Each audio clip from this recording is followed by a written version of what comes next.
and the co-writer, director, and star of A Quiet Place, John Krasinski.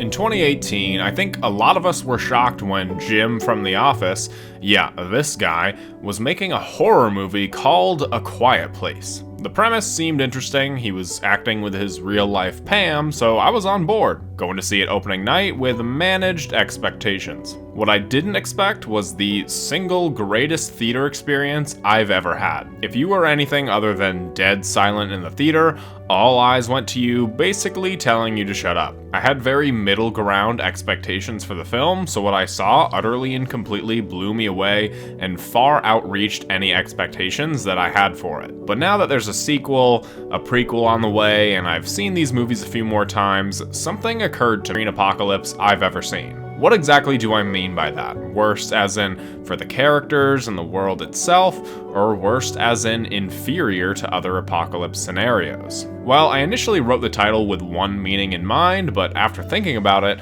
I think it could be a combination of both. After seeing the trailer for A Quiet Place Day 1, I rewatched both of these incredibly short and incomplete movies another time, and with the world of A Quiet Place becoming larger, I think we've entered the territory of make it or break it time. Both of the first two movies did well, super well in fact, but when you add in a prequel in there, another planned sequel, a spin-off after that, the question will soon be, when did there become too much A Quiet Place? But for right now, we've got two excellent movies on our hands, so in this video, I'm going to give my thoughts on each of them and talk about the universe as a whole, my thoughts on this apocalypse scenario, and the future of the franchise. So hold in your farts, put a finger up to your mouth 1,000,000 times a day, and let's talk A Quiet Place.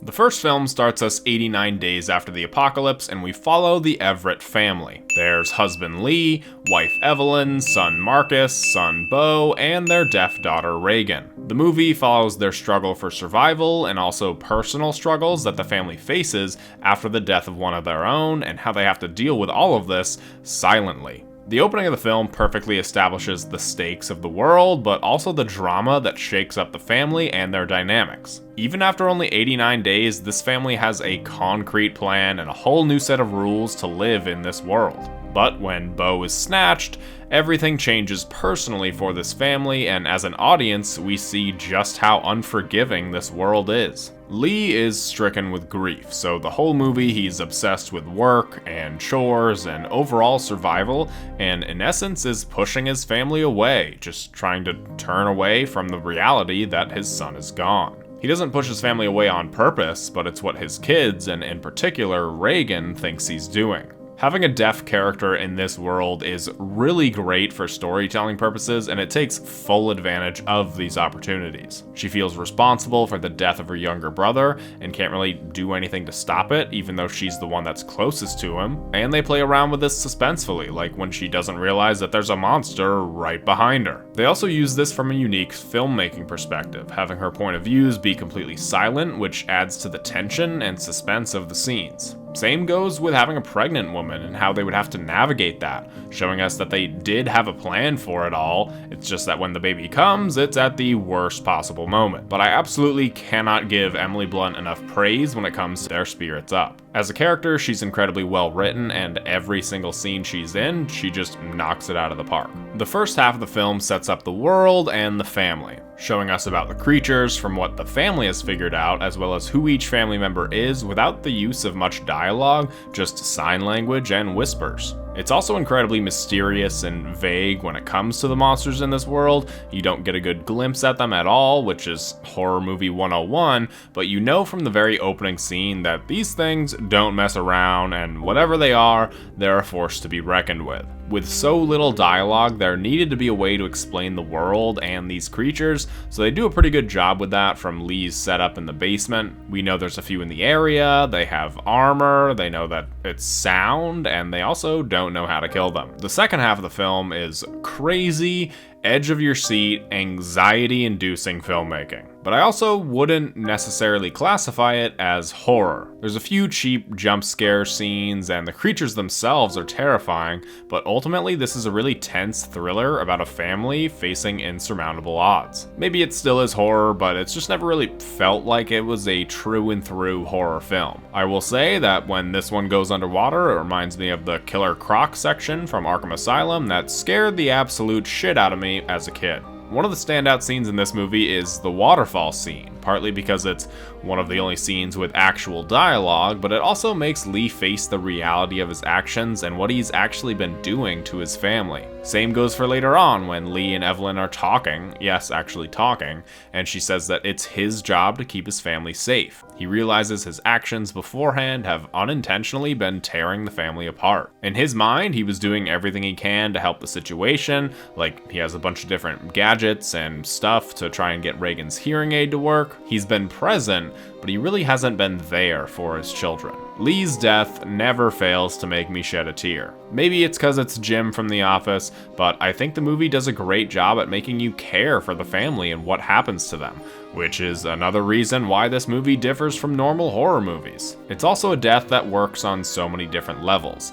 It's sad, but it's also thematically resonant because Lee finally sees how he can help and be there for his children. The quote-unquote third act does this Christopher Nolan-esque cutting between three different point of views. I know that's not exclusively a Nolan thing, but it certainly reminds me of something that Nolan does. And I'm a big Christopher Nolan fan, so if something in a movie reminds me of Nolan, that's a good thing. And the reason why I say quote-unquote third act is because this is a very short movie that lacks a true third act. I do like this ending. I really liked it when I first saw it, but it also doesn't give us any resolution to the story. It works for this movie in the sense that it didn't really feel like a cliffhanger when the movie came out. I do, however, like the ending less because of the beginning of the second film. Like I said, this was the best theater experience of my life. I went in with managed expectations, and this film completely blew me away. I'll always remember that feeling, but I don't think it loses anything outside of the theater. In fact, it's just kind of made me appreciate the story that much more. I'm gonna give it a 9 out of 10. It's definitely one of my favorite movies of 2018. Before they were Robert and Kitty Oppenheimer, they were Emmett and Evelyn in A Quiet Place Part 2. So I feel like this movie is partially, if not wholly, responsible for Emily Blunt being in Oppenheimer and joining the Nolan gang, because if Cillian suggested how great she is for the role, it'd be because he worked with her here. Or maybe it's just a big coincidence and Emily Blunt got the role because she's amazing. Either way, it's funny to see them here compared to their Oppenheimer roles. A Quiet Place Part 2 picks up right where the first one left off, which surely means some great big battle against the creatures since we saw 4 of them heading to the basement and the family ready to fight back. But after that, we get a journey outside the farm with Reagan taking her newfound knowledge to try and help the survivors of the world. But first, we get a flashback. This opening is a stark contrast to the opening of the first one, which is great because it doesn't really do anything too in your face to make it seem louder. It just shows how loud we are every single day. It also sets up one of the best scenes in the entire movie and introduces us to Cillian Murphy's Emmett. I'm really glad that they showed us day one from the Everett family's perspective, because if not, everybody would be asking about what it was like for them in this new movie. It makes total sense that 89 days in, they'd have a new way of living, because things change in a matter of minutes in this opening sequence. It also continues the really clever filming aspects with the deaf daughter, and the increased budget allows for some greater moments of suspense. This movie had over 3 times the budget of the first movie, and it immediately shows. So after the prologue, we pick up right where we left off, Evelyn and Reagan ready to take on 4 of these creatures. Oh boy, this is gonna be exciting. Oh, they're just gone now. That's why I take issue with the ending of the first one now, because it didn't lead to anything at the start of the second one. Maybe they just waited it out, but are you saying that these creatures couldn't pinpoint the location of that shotgun blast when earlier in the first one, it pinpointed a glass picture breaking? Or are they just saying that they took them out off screen, which would be even worse? This sequel goes in the exact direction that I would have wanted, which is exploring more of the world and these other people who were lighting fires in the first one. When they leave the farm to go and visit other places, it shows how dangerous unmarked territory is when Marcus gets his foot snatched on a bear trap. It's also reminiscent of the opening of the first one with the death of the son, a very unexpected moment that sets up the plot for the whole film. And with somebody seeing the events go down through a scope, it already gives you an insight as to why they would help them. They have a baby, an injured child, and most importantly, a way to kill the creatures. So this man does save the family, and we're reintroduced to Emmett, played by the soon-to-be Best Actor winner, Cillian Murphy. With the loss of John Krasinski's Lee, a big hole was left, and I honestly think the only person who could have filled that role they got with Cillian. I'm glad that he's finally getting the recognition he deserves with Oppenheimer, but I also hope this doesn't mean he stops starring in films like this that might be below the pay grade of a Best Actor winner. Emmett seems like a wild card of a character. You want to believe that he's gonna be a good person and help out this family, but it takes a good chunk of the movie before you fully trust him. As with every role he does, Cillian Murphy absolutely crushes this one and makes the absence of Lee that much more bearable. Reagan, this time around, is the full-blown protagonist. It's clear that Reagan is the one going through a hero's journey and is even, in a lot of ways, the chosen one. The one who has the ability to defeat evil and wants to share it with the world, which means that in a traditional adventure story, Emmett takes on the role of the mentor. Part of me feels like this script was supposed to be about Lee and Reagan going on this journey together to repair their relationship from the first one, but they decided to kill off Lee in the first one, so that character had to be replaced with somebody else. But I think that this movie is also far more interesting with the dynamic presented, rather than it just being a father and daughter. And for stuff and abandoned her, we think the worst of him, that he's one of the bad people in the world, that he warned Evelyn about. It's only when he comes back that we realize he's not, and we start to fully trust him. I think this scene is so well done because at first we truly think he could have abandoned her. There was a moment in the theater that I thought that could have been really interesting. Cillian Murphy being the villain. Would you like to see my mask? There's another split between scenes, the boat, the warehouse, and the store, but one of these is far better than the others, and that's the docking sequence. Cooper, what are you doing? Docking.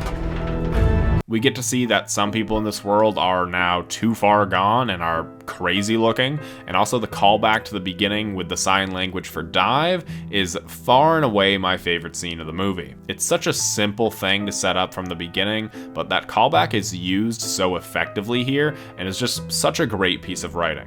The scene is also absolutely terrifying and shows us how the bad people of this world have survived, how Emmett has to navigate the situation smartly in order to get him and Reagan out alive. The other storyline's also pretty tense. When Marcus leaves the cellar, it's a bit questionable, but I suppose it's to make us think that Emmett still might not be the best person and build up suspense in the other scene. This whole sequence also just kind of feels like they wanted to have another tense situation they could cut back and forth to, but it works and it utilizes the surroundings and the setting really well. When they get to the island, it reminds me so much of Lost, this little development of people living happily while the other people on the island are fighting for their lives. I also think there's a bit of a retcon in regards to the creatures swimming, because in the first one, this thing seemed like it had the whole swimming thing down, but in this one, they just don't know how to swim. I mean, I get in the first one it wasn't really swimming because it could stand.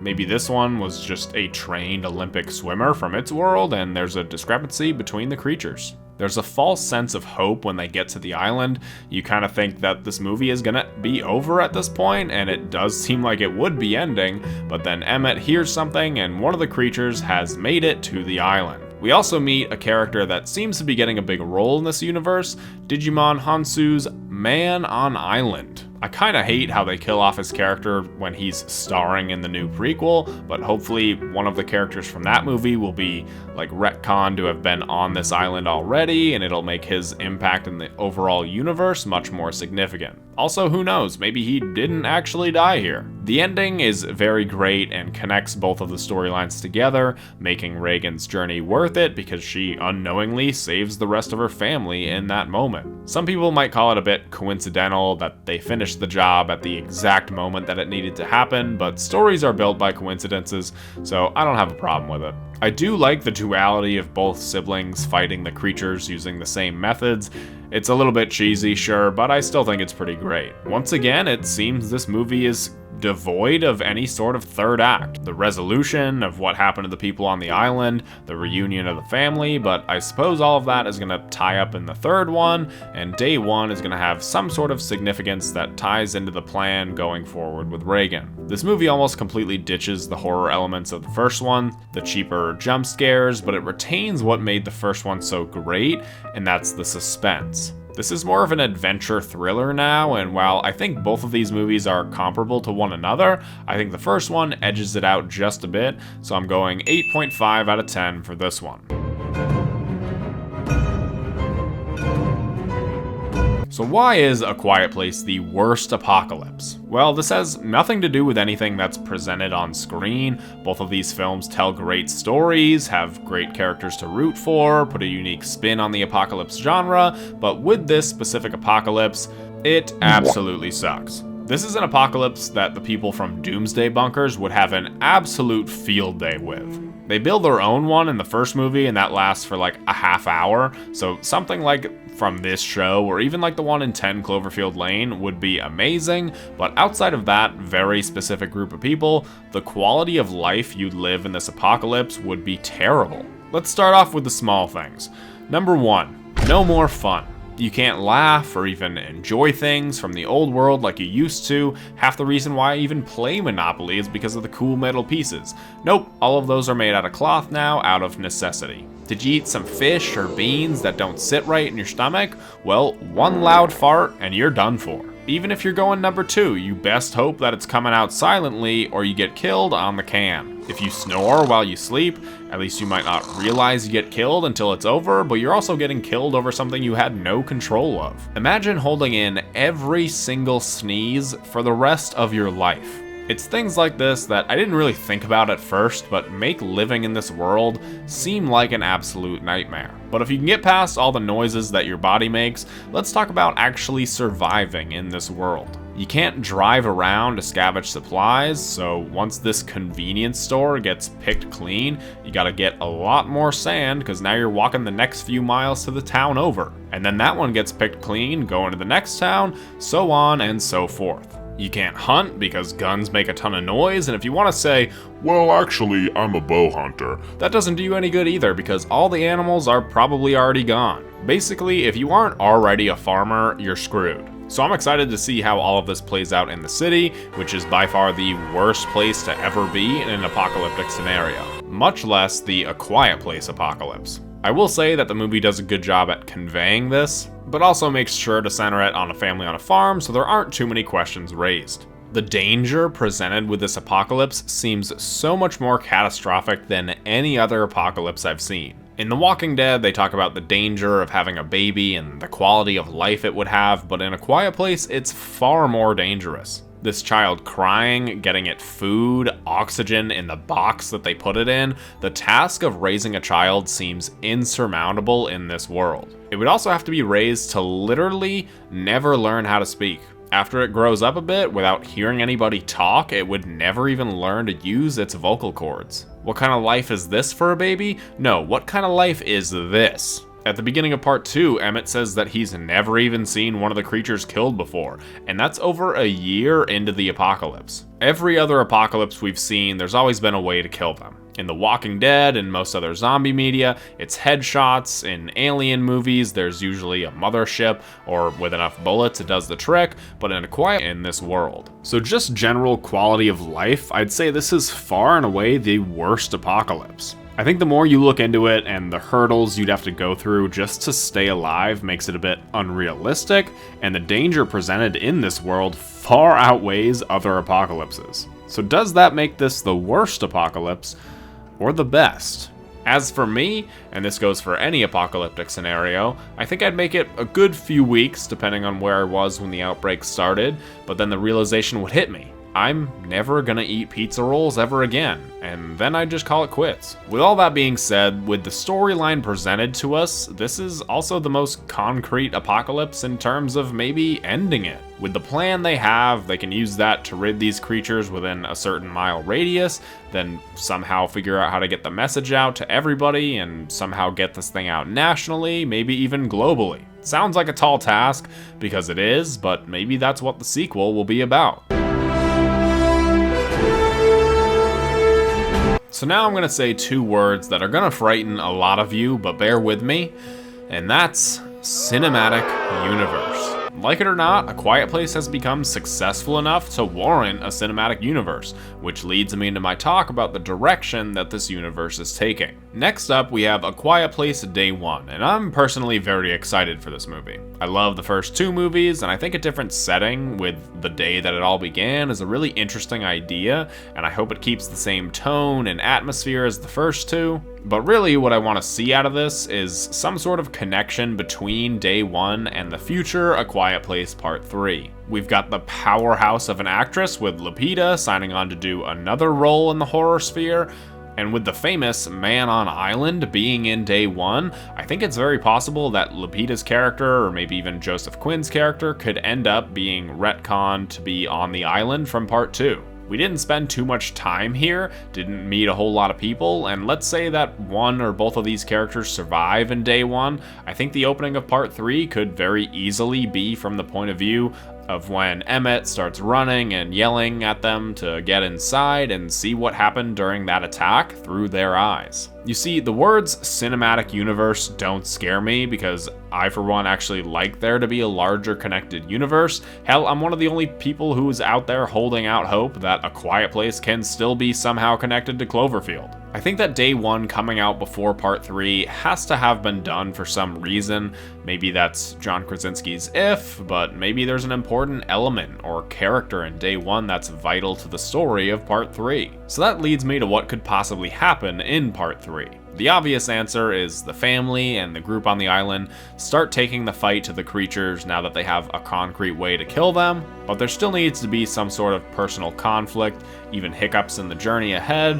What will those be? I don't really know. I haven't given it that much thought, but if this third film is the last we see of the Everett family, it's gotta go all out. The first movie was more or less a horror movie, the second was more focused on adventure, maybe the third one will be more action, or will it take a different turn and talk about the origin of the creatures, how they came here and why, and connect it to Cloverfield in that way? Or will they save the origin of the creatures for another spin-off, or keep that answer hidden in favor of showing us more survivors in the world and how they deal with this terrible apocalypse? There's a lot of different directions this universe could be taking, a lot of different stories to tell, but it's all about telling the right stories at the right time, because if you don't, then you're gonna make people, even like me, afraid of the words cinematic universe. But what are your thoughts on A Quiet Place so far? Where do you want to see the franchise go? Let me know your thoughts in the comments below, and if you enjoyed the video, make sure to leave it a like and subscribe for more content like this. If you do, then I'll see you in the next one.